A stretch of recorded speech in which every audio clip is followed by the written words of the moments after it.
తమిళ సినీ ప్రపంచంలో అత్యంత చర్చనీయాంశంగా మారిన కమల్ హాసన్ రజనీకాంత్ రీయూనియన్ ప్రాజెక్ట్ ఇప్పుడు మరో ఆసక్తికరమైన మలుపు తీసుకుంది. ప్రస్తుతానికి కేహెచ్ఆర్కేగా పిలుస్తున్న ఈ సినిమాను పూర్తిగా సంప్రదాయ ఫిల్మ్ కెమెరాలతో తెరకెక్కించే యోచనలో డైరెక్టర్ నెల్సన్ ఉన్నారన్న సమాచారం ఇండస్ట్రీలో పెద్ద చర్చకు దారితీసింది.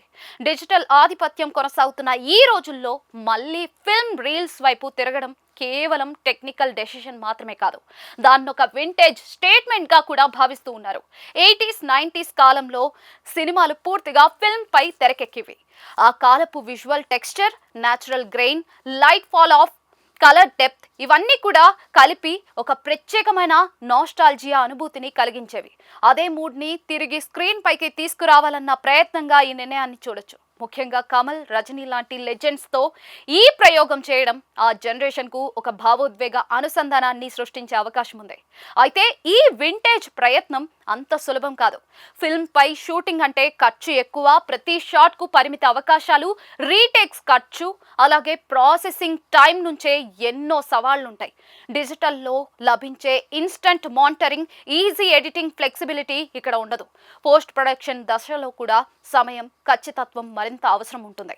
ప్రస్తుత ప్రొడక్షన్ సిస్టమ్ బాగా వేగవంతమైన నేపథ్యంలో ఈ విధానం ఎంతవరకు ప్రాక్టికల్ గా ఉంటుంది అన్నది ఆసక్తికరంగా మారింది. ఇక సినిమాటోగ్రఫీ పరంగా చూసుకున్నా కూడా ఈ డెసిషన్ మరింత ప్రాధాన్యత సంతరించుకుంటూ ఉంది.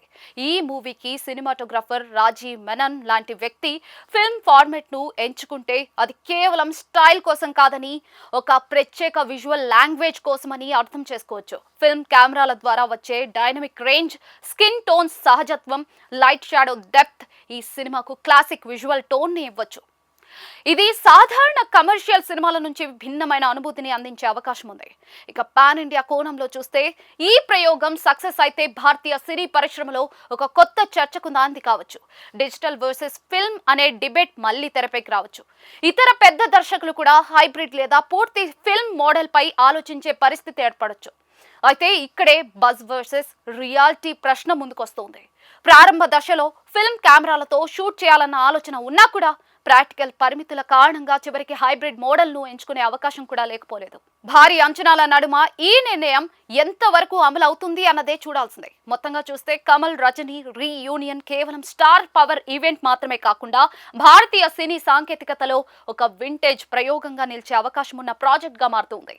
ఈ సాహసం ఎంతవరకు సక్సెస్ అవుతుందో రాబోయే రోజులు నిర్ణయించనున్నాయి.